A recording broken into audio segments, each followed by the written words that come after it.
Аллаһының җаннарыгызны коткаруын телим сезгә, кадерле дуслар.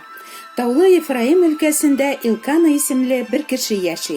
Аның Хөннә һәм Пенинна исемле ике хатыны була. Пениннаның балалары була, ә Хөннәнең карынын Раббы кысыр кыла. Раббы Хөннәне ана булу бәхетеннән мәхрүм иткәнгә күрә, Пенинна көндәшенең кәефен бозып, аны гел рәнҗетеп тора иде дип укыйбыз изге язмада. Хөннәне ире яратса да, баласы булмаганга, ул бик кимсенә, һәм көндәшенең рәнҗетүенә аның йөрәге әрнеп, ул ачы күз яшьләре түгә. Изге язмада без байтак кешеләрнең хурлык, кимсетелү кичереп, рәнҗетелеп яшәүләре турында укыйбыз. Мәсәлән, Юсуфның үзенең үк бер туган агалары башта үтерергә телиләр, ә соңыннан Мисыр иленә куллыкка сатып җибәрәләр. Әгәр туганнарыгыз сезне шундый язмышка дучар итсәләр, сез ниндирәк тойгылар кичереп яшәр идегез? Аларга карата булган үпкә рәнҗеш җаныгызны гомерегез буе әрнетмәс идеме? Ә Яһүдә патшасы Сәдекыяның язмышы менә нинди була? Сәдекыя Иерусалимда 11 ел дәвамында идара итә. Хакимлегенең 9-нчы елында Бабил патшасы Набухаднессар үзенең бөтен гаскәре белән Иерусалим янына килеп, аны камап ала. Дошманнар башта шәһәрне камалышта тоталар. Шәһәрдә ачлык хөкем сөрә. Халыкның ризыгы тәмам бетә. Дошманнарыннан качып котылырга теләгән Сәдекыя патшаны тотып алалар һәм Бабил патшасы янына алып киләләр. Бабил патшасы Сәдекыяның күз алдында аның угылларын кадап үтерә. Аннары Сәдекыяның күзләрен чукып чыгара. Аңа бакыр бугау кигезеп, Бабилга әсирлеккә алып китә һәм әҗәле җиткәнче зинданда тота. Шулай, гади кешеләрнең генә түгел, хәтта патшаларның да язмышлары бик аяныч булырга мөмкин икән. Мөгаен тормышыгызда сезне дә кимсетүчеләр, җаныгызны рәнҗетүчеләр бардыр. Кемгәдер сөйгән яры хыянат итеп, мәңге төзәлмәс күңел җәрәхәтләре сала. Кемгәдер туганы кичерә алмаслык авыр сүзләр әйтеп йөрәген яралый. Кемнеңдер җинаяте аркасында гаепсез якыннарының гомерләре өзелә. Кемнедер кадерләп үстергән балалары хәтта күрергә дә теләмиләр. Кемнәрдер гомерләрен ана назы күрмичә үткәрергә мәҗбүрләр. Кемнәрдер гариплекләре аркасында гомер буе кимсетелеп, гаилә бәхете татый алмый яшиләр. Кемнедер оятсыз кешеләр мәсхәрәләп намусын таптаганнар. Кемнеңдер тир түгеп тапкан малын алдап алганнар. Кемнедер ул кылмаган җинаяттә гаепләп, озак елларга иркеннән мәхрүм иткәннәр. Мөмкинме соң бу хәлләргә түзү?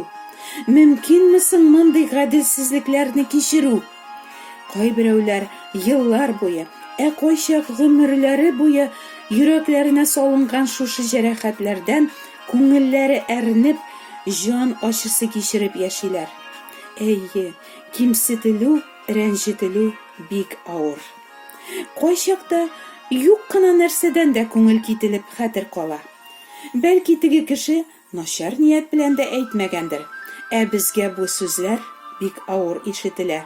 Соңыннан инде күпмедер вакыт та уза, ләкин бу сүзләр безнең баштан һаман чыкмый да чыкмый. Без бу хәлне әйләндерәбез һәм ничек ул миңа шулай дип әйтә алды? Мин бит аңа күпме игелек кылдым. Менә ул изгелек көт явызлык дигәннәре. Эшче тулы явызлык икән бу кешенең дип күңелебез әрни дә әрни. Бу тойгы үпкә дип атала. Кешеләр үзләренең үпкәләгәннәрен гадәттә танырга теләмиләр. Юк, мин үпкәләмәдем, диләр. Ә бит бу ялган һәм икейөзлеләнү. Нәрсә ул үпкә? Үпкә ул һәр кемнең йөрәгендә тәкәбберлегеннән, минлегеннән туа торган гөнаһ. Нишләп үпкәләү гөнаһ булсын? Ул мине рәнҗетте. Ул гөнаһ кыла, мин түгел, дисезме?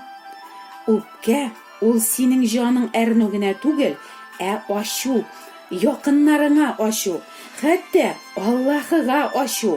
Сиңа бу кыенлыкларның килүенә Аллаһының юл куюы белән риза булмау, зарлану, мин моңа лаек түгел дип Раббыга баш күтәрү.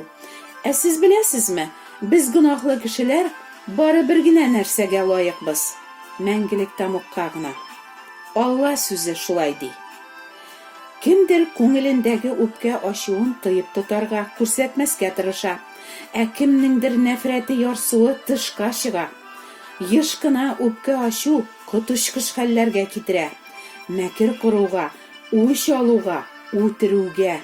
Хәтта кеше бер кемне дә үтермәсә дә, аның күңеленә оялаган ачу нәфрәт ул үтерүгә тиң дип аңлата Аллаһының сүзе.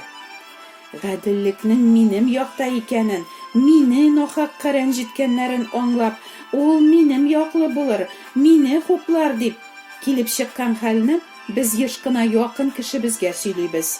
Әйе, әлбәттә, безне кызганучыларны, юатучыларны, безгә кушылып теге оятсыз кешеләрне хурлаучыларны без табабыз.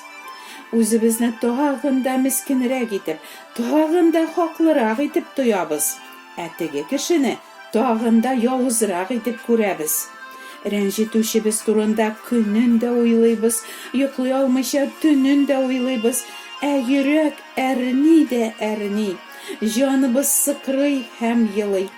Сезгә таныштыр мондый кичерешләр. Соңыннан без бераз тынычланабыз сымак. Ләкин теге кешене безнең очратасыбыз да, аның белән сөйләшәсебез дә, аны күрәсебез дә килми. Аңа карата безнең бәгыребез ката башлый. Бигрәк тә, әгәр ул үзенең тәртибе һәм безгә әйткән авыр сүзләре өчен үкенеп, гафу үтенмәсә.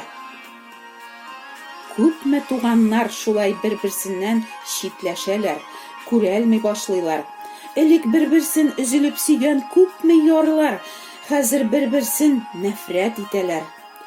Йөрәк яралары иң якын кешеләрне бер-берсенә гомерлек дошман итә. Күпме гаиләләр җимерелә. Кайберләре балалары хакына түзеп, кешеләргә белгертмәскә тырышып яшиләр. Ләкин инде элекке якынлык, элекке мөнәсәбәтләр юк. Алар урынына үпкә, кичермәү, нәфрәт, үч алулар кешеләрнең күңелләрен агулый, аларны рухи зинданда тота. Кем гаепле монда? Әлбәттә, рәнҗетүче як гаепле. Якынына карата я яла ягып, я авыр сүзләр әйтеп, я башка берәр кыенлык китереп, ул гөнаһ кыла. Ләкин рәнҗетүче генә гаеплеме икән? Әгәр килеп чыккан низакны ике якны да тыңлап тикшерә башласак, еш кына халык әйтмешли гаеп атта да тәртәдә дә икәнен күрәбез. Әлбәттә, бер кем дә үзен гаепле санарга теләми. Һич югы без үзебезнең гаепне бик кечкенә итеп, рәнҗетүчебезнең гаебен зурайтып күрсәтәбез. Шулай түгелме? Синең хәлне бер кем дә аңлый алмый. Синең чаклы кимсетелүдә бер кем дә булмаган дип уйлыйсыңмы? Безне аңлаучы, безнең михнәт чигүләребездә теләктәшлек күрсәтә алучы берәү бар. Ул үзе дә бер гөнаһсыз көе, нахакка кимсетелүләрне, хурлык, мәсхәрәләнүләрне кичергән, ләкин авызын ачып сүз әйтмәгән, чалырга алып барган сарык бәрәне кебек булган күкләрдәге безнең баш руханиебыз. Ачы күз яшьләреңне түгеп, бар үпкә рәнҗүләреңне син аңа сөйли аласың. Үзенә килүчене Гайса һич кайчан кире какмый һәм ярдәменнән ташламый. Чөнки ул үзенә төкерүчеләрне, мәсхәрә итүчеләрне, үзен газаплап үтерүчеләрне дә кичергән, соңыннан үлемне дә җиңеп терелгән кодрәтле зат. Кешеләрнең кемнең кемлегенә, дәрәҗәсенә һәм данына карамыйча, рәнҗетелү, мәсхәрәләнү, кимсетелү, хурлауларга Раббы юл куя икән, димәк, Аллаһының безнең тормышка карата да без әле аңлап җитмәгән игелекле нияте бар. Аллаһы ул һәр кемгә карата игелекле.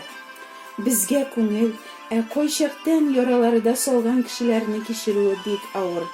Ләкин үпкә безне гадел хөкем итүче тикшереп, рәнҗетүчеләребезне урынына утыртуын телибез икән, безгә иң башта үзебезнең гаебебезне танудан башларга кирәк. Шул чакта Аллаһы безнең яклы булыр. Гадел Раббы безгә тиешеннән артык җан һәм тән газаплары бирмәс. Үз вакытында дошманыбыздан аралап алыр, кыерсытучыларыбызны хурлыкка калдырыр һәм гаделлек тантана итәр.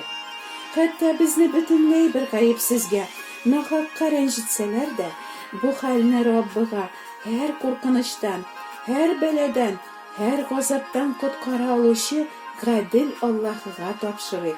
Аңа сыйынык. Ул дөрес хөкем итүче, ул коткаручы. Кылган игелекле эшләребез, савапларыбыз хакына коткаручы Аллаһы янына түгел, ә күкләрдән үзенең сөекле улын җибәреп, аның түгелгән изге каны хакына кешеләрнең гөнаһларын кичергән Аллаһы янына килик. Мәрхәмәтле, кызганучы ата буларак, ул сине дә кочагына алып юатыр. Син минем кадерле балам, мин сине мәңгелек мәхәббәт белән яраттым, дияр. Гайса юлым хакы түләгәнгә генә Аллаһының мәңгелек тамуктан коткаруына ихлас күңелдән ышанучыга ул үзенең изге рухын бирә. Ә изге рух рәнҗетүчеләреңне, хәтта дошманнарыңны да кичерергә көч бирәчәк. Кешеләрнең гаеп эшләрен кичерсәгез, күктәге атагыз сезнекен дә кичерер. Ләкин үзегез кичермәсәгез, сезнең дә яман эшләрегезне күктәге атагыз кичермәс, дип кисәтә Аллаһының сүзләре. Кичерү, кичерергә карар кабул итү һәм рәнҗетүчеңә яхшылык теләү, аны фатихалау. Шул чакта күңелең җәрәхәтләрен Раббы үзе дәвалар, сине тынычландырыр һәм хәтта дошманыңа карата да кызгану һәм кичерү бирер ул. Менә шул чакта син чыннан да ирекле булырсың. Амин.